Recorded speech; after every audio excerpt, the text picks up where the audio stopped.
All right, bull runners, welcome back to the channel. So right now we are at the Fiana, walking around, about to go to the beach right now. I have some breaking crypto news to talk about in this video that you guys need to know, because most people out there that are watching these markets right now, you know, if you just woke up, you guys saw the markets rally, you saw the markets pump.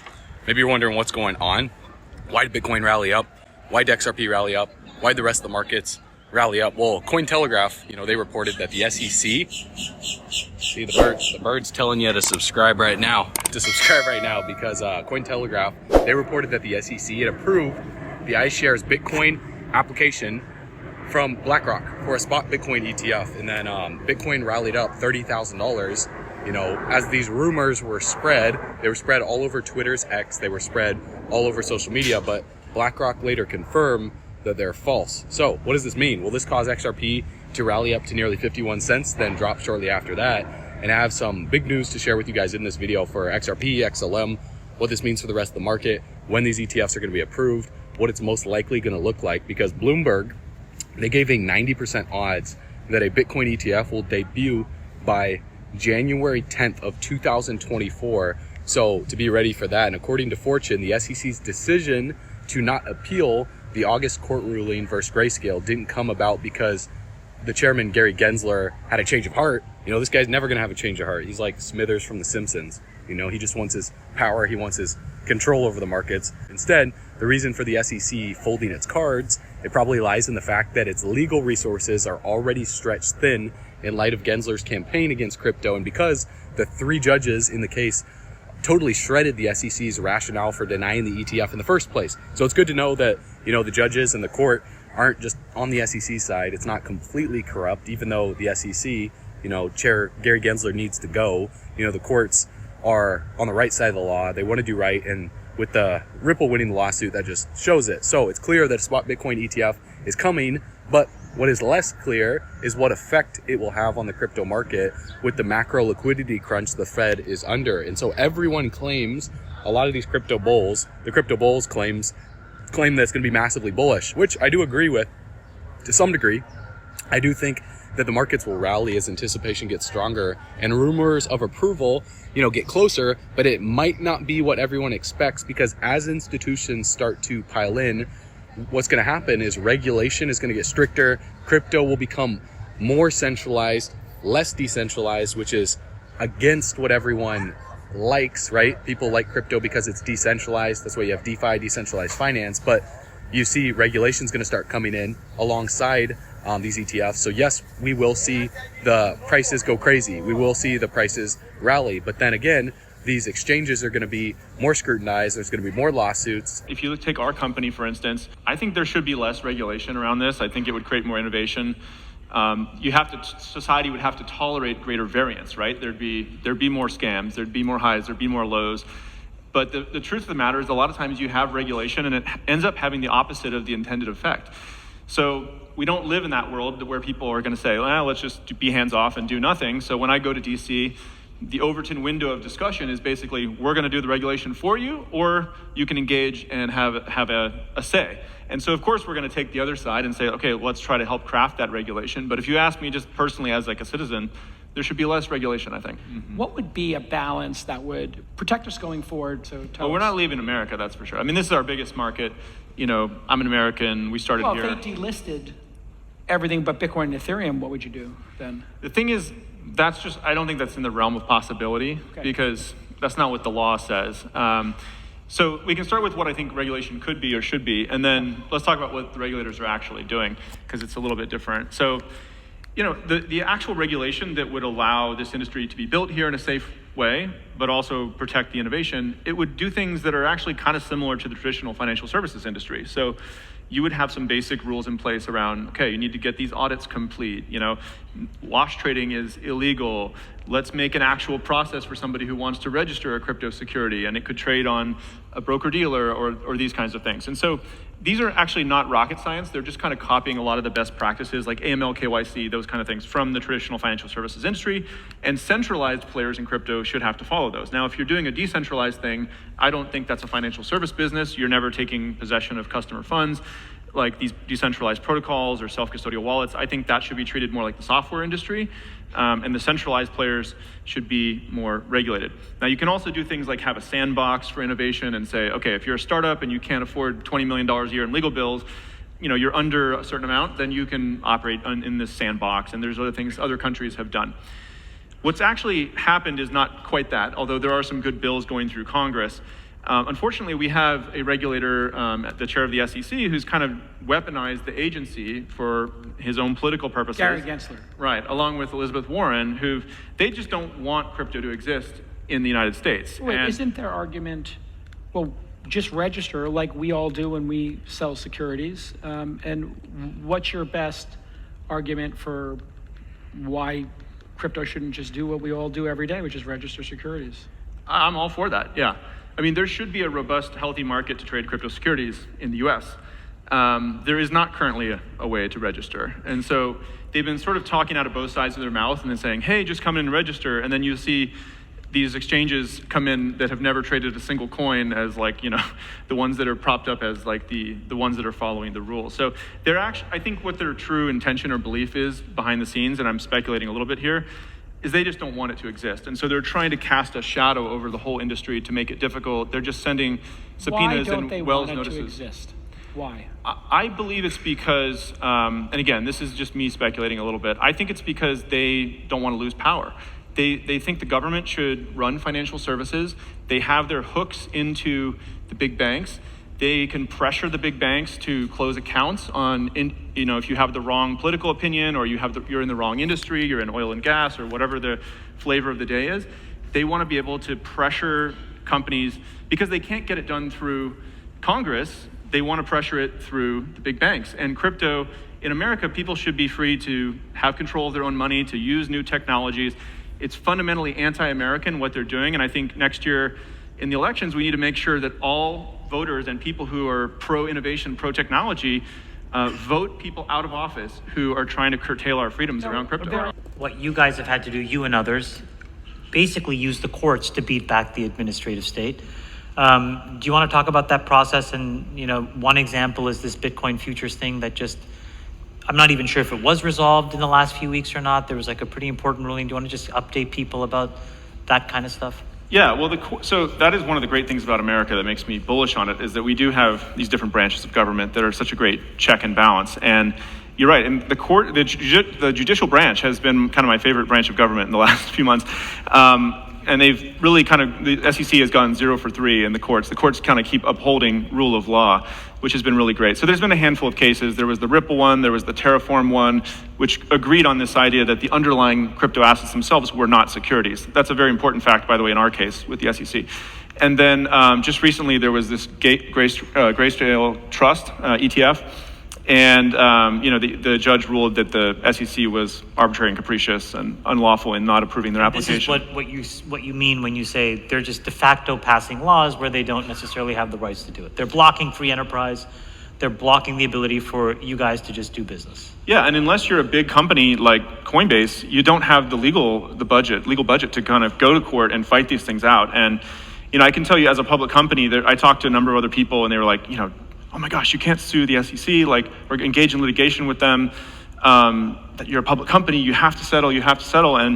And I was the settlement option on the table was to essentially delist everything other than Bitcoin. Oh. And so that would have been the end of the industry in the US. It was an easy choice. Of course, if we think the law doesn't say that, we're going to go to court. So as CEOs of companies like Coinbase, Brian Armstrong calls for less regulation. And then you see this battle take place over the next few years between centralized exchanges, decentralized exchanges, and the SEC, the FTC, you got the CFTC, coming in and trying to regulate this industry. Well, governors, out there in different states are going to start to implement different laws or try and get new laws passed. For example, a California governor by the name of Gavin Newsom, he's given the green light to a new cryptocurrency regulation bill that aims to establish a stricter regulatory framework for crypto businesses, set to take effect in July of 2025. So the legislation is known as the Digital Financial Assets Law. And the reason why this is important that you need to know about, because this is going to mandate individuals and businesses engaged in digital asset activity to obtain a department, what's called a Department of Financial Protection and Innovation license if they want to continue operating in California. Now, I know if you don't live in California, you don't care, right? It doesn't matter to you, right? So this is going to give people a lot of reasons to leave California, more than the taxes as it already is. People are leaving, they're going to Texas, going to Florida out here, buying in cash, and all these VC money, the Silicon Valley money, is relocating overseas as well too, which I'm going to talk about in a little bit, guys, on what's happening with the BRICS as well too in this video. So California already has money transmission laws which currently prohibit banking and transferring services from operating without a valid license issued by the DFPI commissioner. And the reason why this is a big deal is because the Digital Financial Assets Law introduces additional measures by empowering the DFPI to impose rigorous audit requirements on cryptocurrency firms and obligating them to maintain comprehensive financial records, and that should be obvious. I mean, most companies, every company should have a comprehensive financial record, unlike FTX, right? They don't have a comprehensive financial record, and you dig in their records and you find out that they're just back-ending money and they're taking it and they're losing it, or they're just gambling it. That's obviously not good. So there does need to be some level of regulation. Otherwise, these companies let greed take over, and then they pull a Caroline Edison and a Sam Bankman-Fried, and then they just do sketchy stuff and they lose people's money. So specifically, the bill stipulates that licenses must maintain records for a period of at least 5 years following the date of the activity. So these records must include a detailed general ledger updated at least monthly, encompassing all assets, liabilities, capital, income, and expenses of the licenses that says. So check this out. Oh, almost got hit by a wave there. Check this out. In 2022, the government rejected a similar bill aiming at establishing a regulatory framework for digital assets within California, and returned it without signing due to concerns that it lacked the flexibility necessary to adapt to the rapidly evolving crypto landscape, because things were obviously changing so quick. And at that time, he said that it was wiser to wait for federal regulations before pursuing comprehensive crypto licensing initiatives in cooperation with state legislature. So now that he's proposing this, it's clear that federal regulations are happening right now. So before it was too soon, but now that these regulations are coming, it's happening. So you guys are here early, and the Federal Trade Commission just settled with the crypto company Voyager, banning it from handling consumer assets. And so this is another big deal that you need to know about when we talk about regulation in this video, because they are also filing a lawsuit against the former CEO for falsely claiming customers' accounts were insured by the FDIC, resulting in substantial losses. So many people lost money with Voyager, along with Celsius. You saw at the time when that collapse took place for, FTX, over $1 billion in crypto assets through Voyager specifically. So did you guys hold anything, with Celsius? Did you hold anything with Voyager, or did you not even touch those companies? This company was a major reason why Bitcoin dropped from $25,000 down to $16,000 for the bottom after FTX, Terra Luna, and all that was taking place, along with the Fed raising interest rates. So the proposed settlement, what it's going to do is it's going to ban Voyager from offering related services and imposing a judgment of $1.65 billion. So the CEO, he's not settled, and he will face legal action because of this. So Voyager misled consumers and customers by claiming that their deposits were safe and FDIC insured, which wasn't the case, because the FDIC does not insure crypto assets. The FDIC says they insure bank deposits up to $250,000. Even though the FDIC is broke, the FDIC can't insure everyone. If there's multiple bank collapses, the FDIC doesn't have enough money to insure everyone. So it's fugazi in and of itself, complete and utter nonsense, but they don't support crypto assets. And Voyager's claims were misleading despite warnings. The company continued these misleading advertisements to bring in investor funds, because of course people are going to pour money into something when they just hear that it's FDIC insured, even if they don't do their due diligence, and even if it's not true. So the FTC alleges, violations of the FTC Act and the Graham Leach, I think it's called the Bliley Act. The settlement bans Voyager from handling consumers' assets. It prohibits misrepresentation, false statements to obtain financial information, and unauthorized disclosure of personal information. So this is a big deal. It's not something to sneeze at. You know, we're talking some big allegations here. And so the CEO, similar to Sam Bankman-Fried, but on a little bit smaller of a scale, but it's still large nonetheless, and it's going to be in the history books. And in related actions, the Commodity Futures Trading Commission charged the CEO with fraud and registration failure. So I know the masses, you know, they're going to see a video like this and they're going to think, wow, okay, well, crypto's filled with, you know, criminals like Sam Bankman-Fried, Celsius, Voyager. I'm definitely going to stay away from that industry. I'm not going to invest any money into crypto because of that. Now, I don't blame you. Obviously, you know, that would be the first initial reaction. And by no way am I saying to buy any crypto. Obviously, you know, do your own research, look into these markets. I never give financial advice. I'm not going to tell you what to buy. I'm not going to tell you what to sell on this channel. I simply share the news. I'm going to share what I hold, what I'm bullish on, and what you choose to do is completely up to you. And different viewpoints, you know, I like to share different viewpoints in the news. I like to share what's happening. And of course, I like to share the facts more than anything else, the charts. So let's talk about some of the facts here on what's happening right now and how this relates to another massive industry that took off in a very similar fashion. So let's talk about some facts here that may help you better understand what's really going on with crypto. During the rise of the dot-com bubble in the late 1990s, there was a rapid rise in U.S. technology stock equity valuations driven by investments in internet-based companies. And this period was characterized by exuberant investor sentiment and speculation in the tech sector, very similar to crypto. That's exactly what's been going on. Lots of speculation in the blockchain sector, and several key factors contributed to the dot-com bubble. So let's talk about them, and then let's compare it to crypto so you can understand, because number one is hype and speculation. What investors were doing is they were excited about the potential of the internet. They'd never seen anything like it before, and pouring billions and billions of dollars into internet-related companies, often without a clear understanding of their business models or profitability, because they're not nerds, right? If you're not a nerd, how do you understand nerd technology? How do you understand the internet if it's new? And the world needs nerds. The world needs people like Elon Musk, because, you know, average everyday people like me, my brains don't work that way. My brains, see, I can barely even speak English sometimes. So our brains don't work that way. And companies that had a .com domain attached to their company name received billions of VC money because it was supposed to be the future. Every company with the .com was booming at the time, and many internet companies went public during this time, attracting enormous investor interest, and they created IPOs. Initial public offerings were often met with frenzy buying, causing stock prices to surge on their first day of trading, regardless of the roadmap of the company. And in crypto, what created the last bull run for 2017, prior to 2021, was the ICO craze. And that was initial coin offering. They got that purely off the IPO terminology. However, many of these internet companies were not profitable because they did not make the right moves after their launch, but investors believed in the long-term potential, so they just kept pouring more money in. And traditional valuation metrics like price to earnings ratios, they were largely ignored. So the proliferation of online trading platforms and day trading, this contributed to the speculative nature of the market, just like crypto. And individuals, they were buying and selling stocks rapidly, often based on short-term price movements. And there was a general sense that technology stocks could only go up because the markets were bullish at the time. So leading to this feedback loop that took place of rising prices and more money being invested because, well, everything was pumping. And so very similar, you guys compare this to crypto, it's exactly what happened. As a result of this bubble, the value of equity markets, particularly the tech-heavy NASDAQ, grew exponentially. And the NASDAQ Composite Index, which had been under 1,000 in the mid-1990s, soared to more than 5,000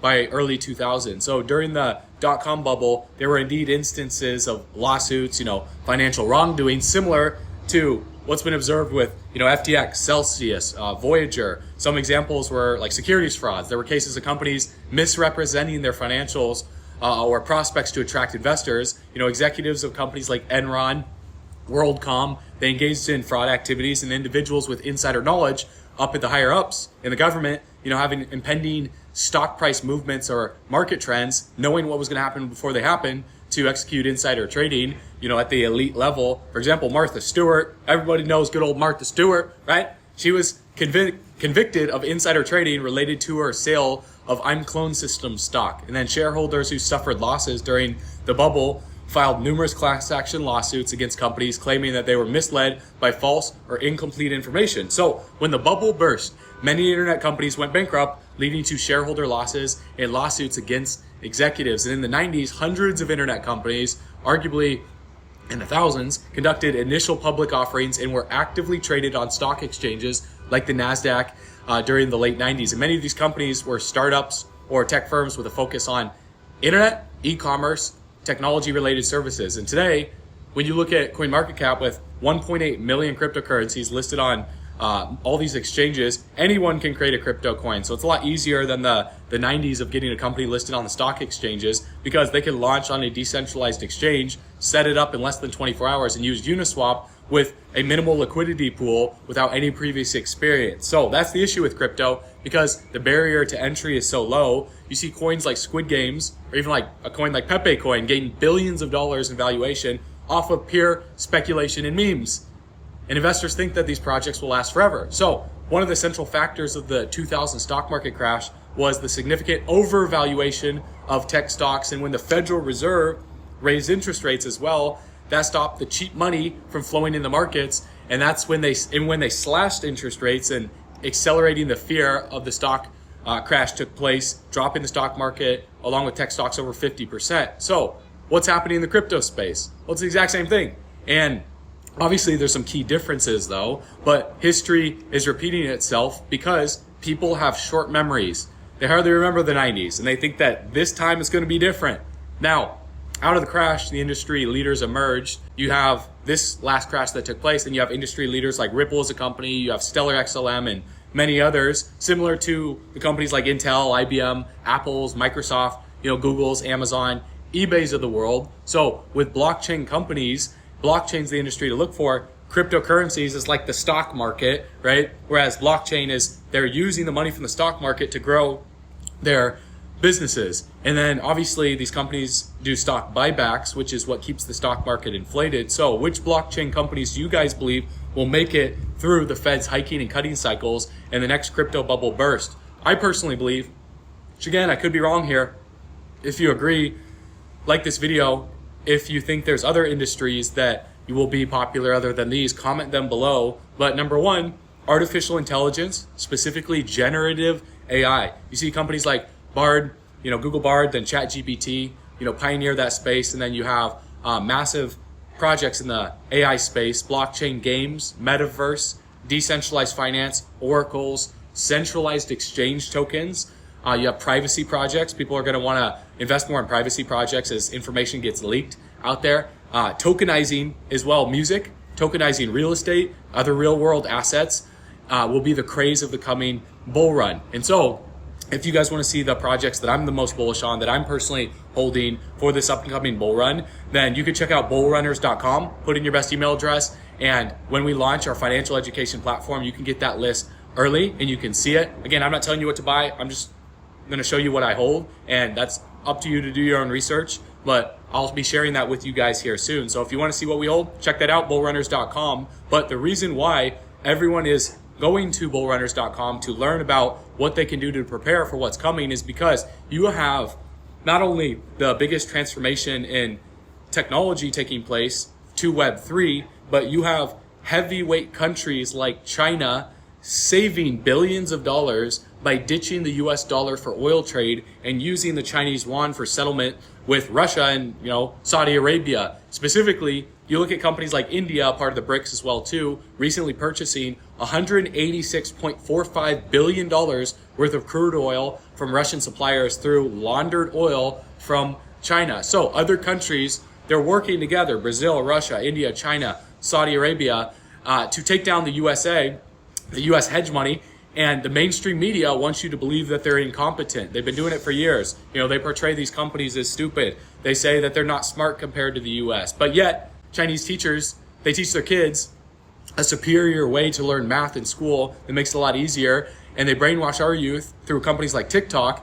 And if they aren't brainwashing our youth, well, the US is going to do it themselves by allowing the kids to see these drag show parades in schools, confusing them if they're supposed to be a boy or a girl, when their minds can't even comprehend make-believe from reality yet let alone, know what money even is or know how society even works. And so you're telling me that kids, are smart enough or their brains are developed enough to know if they should be a boy or a girl. Of course they're going to start questioning themselves if they hear, a parent who's taken care of them their whole life, let alone a teacher, or, you know, let these drag shows tell them what to do. So I'm not gonna hate on anybody specifically here, but you stack all of this on top of the clown show of a formal education system we have, scamming kids to take out tens of thousands of dollars in student loans to learn stuff that they can get online for free due to inflation and price gouging. So the real stuff we all need to be studying is what's happening with nations like the BRICS. What are they getting ready to launch? A new currency or a payment system to dethrone the dollar? How can you prepare for that? And China and other countries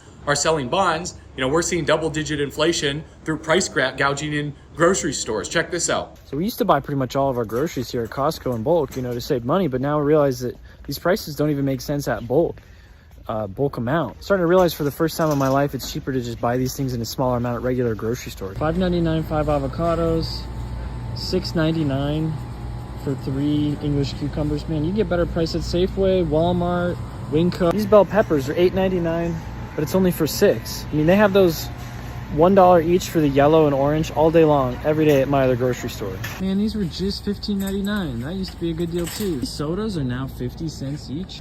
I don't buy soda, but when I remember back to when I did when I was in school, it was like $2.99 for 12-pack regular price.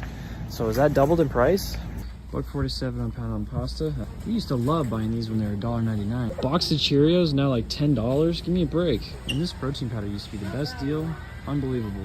So while the Fed shows only 3.7% inflation, you know, they're trying to cover up the truth, saying things like inflation is transitory, and then you have massive corporations and companies price gouging, jacking up prices through the roof, and then blaming it on inflation as a scapegoat when, you know, inflation is eating away at your savings accounts when you're not making more money at your job due to minimum wage not increasing relative, you know, to the value of the dollar. So then you're telling everyone this is the new normal. You know, the government's been telling everyone this is the new normal. Guys, you have to wake up. This is not just going to magically improve. You know, there's this guy named George Chaluki. He said the most profound thing that I ever heard. And it's so simple. Usually most profound things are the most simple, right? Because some people think that the key to success is some complicated formula. But he said, in order for things in your life to change, you have to change things in your life. And that's not something everyone wants to hear. But why? Because they're waiting for the government to change things. They're waiting for the Fed to change things. They're waiting for, you know, crypto bull run to happen for things to change for them. But in order for things to change, you have to proactively take action. If you're under the age of 30 years old, you have to be more proactive than everyone else because God gave you a blessing through your childhood. Because even if you had, you know, bad parenting, well, you were born during the best time in history. You were born during the biggest bull run in history. You know, you haven't even been through a hard time. There hasn't been a war through your youth. You haven't gone through anything yet. It's just been a bull market. You were born during Bible times. So for the people that say, this is what Jonathan Kahn always says, he said, for people that say, I wish I was born during Bible times, well, congratulations, you're here. These are Bible times. And so you have to be ready. You have to be prepared. You have to be proactive. To gain a competitive advantage, to have a superior tactical plan, you have to focus on your personal development because formal education will make you a living. Self-education will make you a fortune. And unfortunately, formal educations are not making people a living anymore due to the student loan scam. That student loan bubble is going to burst. And so because now student loans, can't be deferred and they have to be paid off now, what are people doing to pay that off? Getting jobs that they could have gotten straight out of high school with their college degree. There's so many people that I know, that they have a job that has nothing to do with their degree, but yet they spent $20, $30, $40, $50,000 on it. And so when you look at opportunity, and you look at financial stability, it comes to those that focus on their self-education. I wanted freedom. I wanted financial freedom. I wanted time freedom. I wanted spiritual freedom. I wanted to be able to, go anywhere, anytime, at any place. In order to do that, I had to self-educate. I know you guys, I don't have to insult your intelligence. I know you're doing the same thing. And right now, we're preparing by going to bullrunners.com. We're backing up our truck all the way to the bank. We're grabbing the bags, packing them and stacking them, leaving no bags left behind because we know that the spending power of the dollar is going to continue to go down in value. That's a fact. The global reserve currency, it will shift. It's only a matter of time. The US dollar's on year 79. Global reserve currencies last, 70 to 100 years? So we're in the midst of the transition right now. It's as obvious as daylight when you open your eyes. So as always, we're going to keep backing up our truck, packing the bags, because blockchain technology, distributed ledger technology is going up in interest. That's the truth. And together, you know where we're going. We're going camping on the beaches of the moon. I will see you on the next video. I will see you on bullrunners.com. Go subscribe right now. Take action. When we launch our financial education platform, you guys will be notified first. And as always, I will see you on the next video. Stay bullish.